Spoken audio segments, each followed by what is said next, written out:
In today's short rant, I'm going to talk about rumors of Putin's health and his political survival, and why these rumors might be important. Not so much about whether the rumors are true or not, I don't know. But if they are, what it means, and what the very fact of these rumors might mean for Putin's political survival.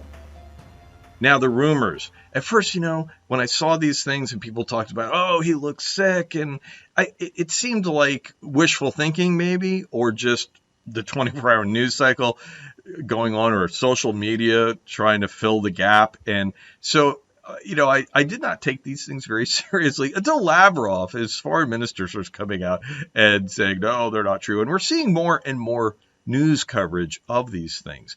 And so I'm starting to take them more seriously. So why is this important? Well, a lot of what I think about regime survival, it comes from the logic of political survival, which includes Selectorate Theory, right? And this is Bruce Bueno de Mesquita, Alistair Smith, Randy Siverson, and James Morrow, all people that I happen to know from my time at University of Rochester. They have this theory, and they're one of the key parts of the theory, which, by the way, if you want to have it in a very interesting form, you can read the Dictators Handbook by Bruce and Alistair that informally explains all this. So a little plug for them. And it's great on Audible, right?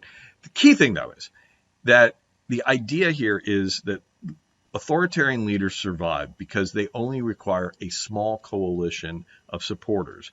And with that coalition being small enough, right? What's small enough? Enough that the leader can give private benefits to each of the supporters, right? And that's the key advantage of a small coalition, only requiring a small number of people to be in support of you, as opposed to democracy where you need millions. You might not need 50%, but if you need millions and millions of people to vote for you, you can never possibly pay them off individually. Right. Whereas if you only need, a few thousand, you can work out a system that creates private benefits to these people.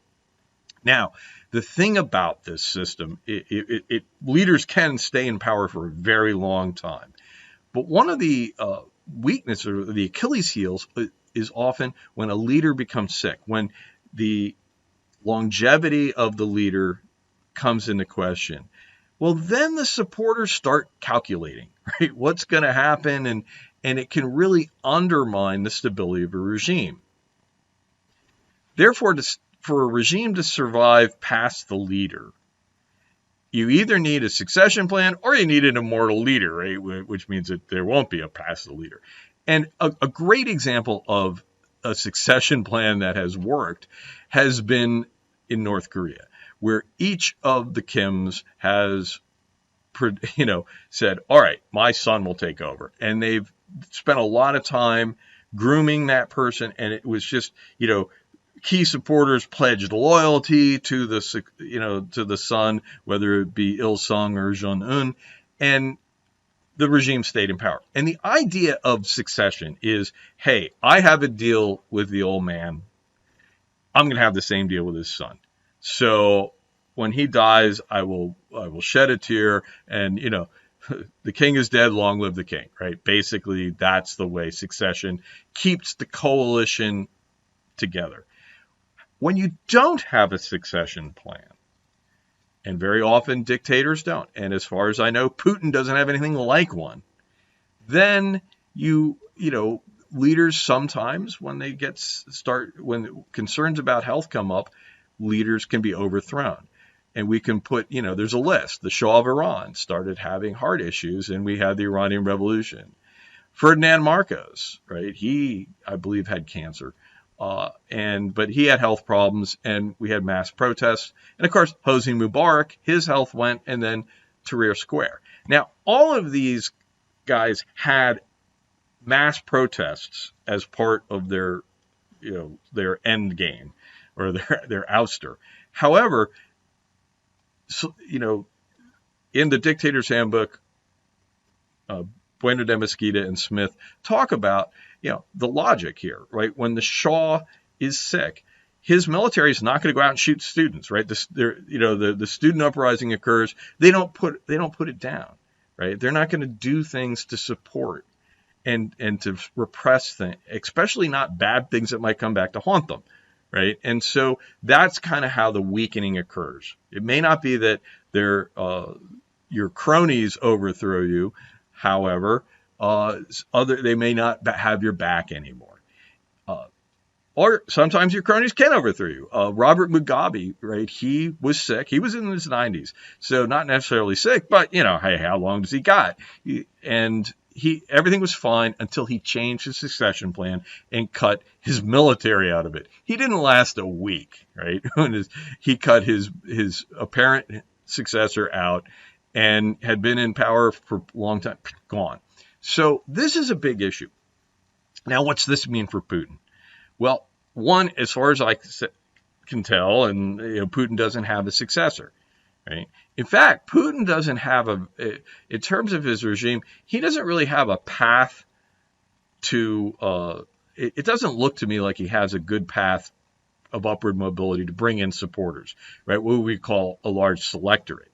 That he, in a communist system, you can join the party and work your way up, and so you have a lot of people who are pledged to the system.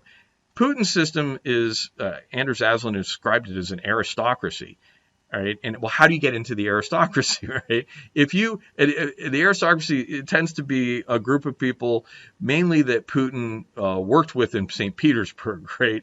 And so they're cronies. And so if you aren't a crony, or your father isn't, how do you become a crony? You don't.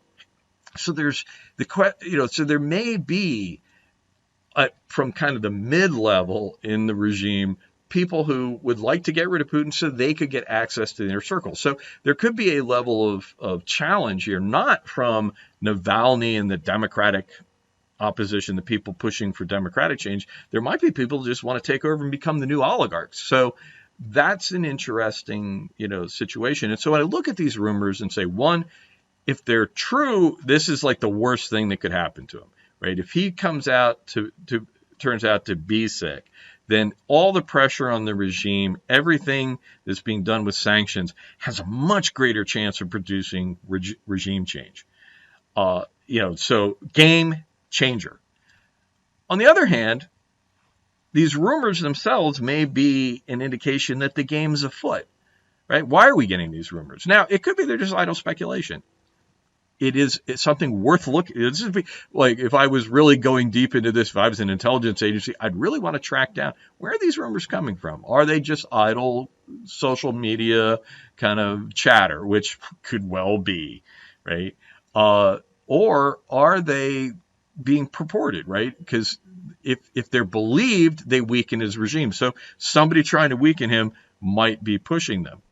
And, of course, we could have conspiracy theories about Western intelligence agencies doing this, although the intelligence agencies seem to be pushing back on the rumors.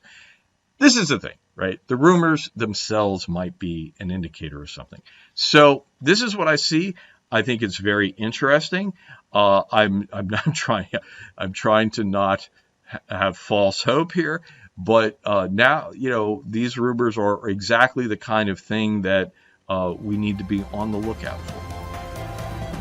Thank you for listening to my short rant. I'm Dr. Dave Hayes, and though I teach at Troy University, this video is my own work. Troy University has neither approved nor reviewed the content, so there.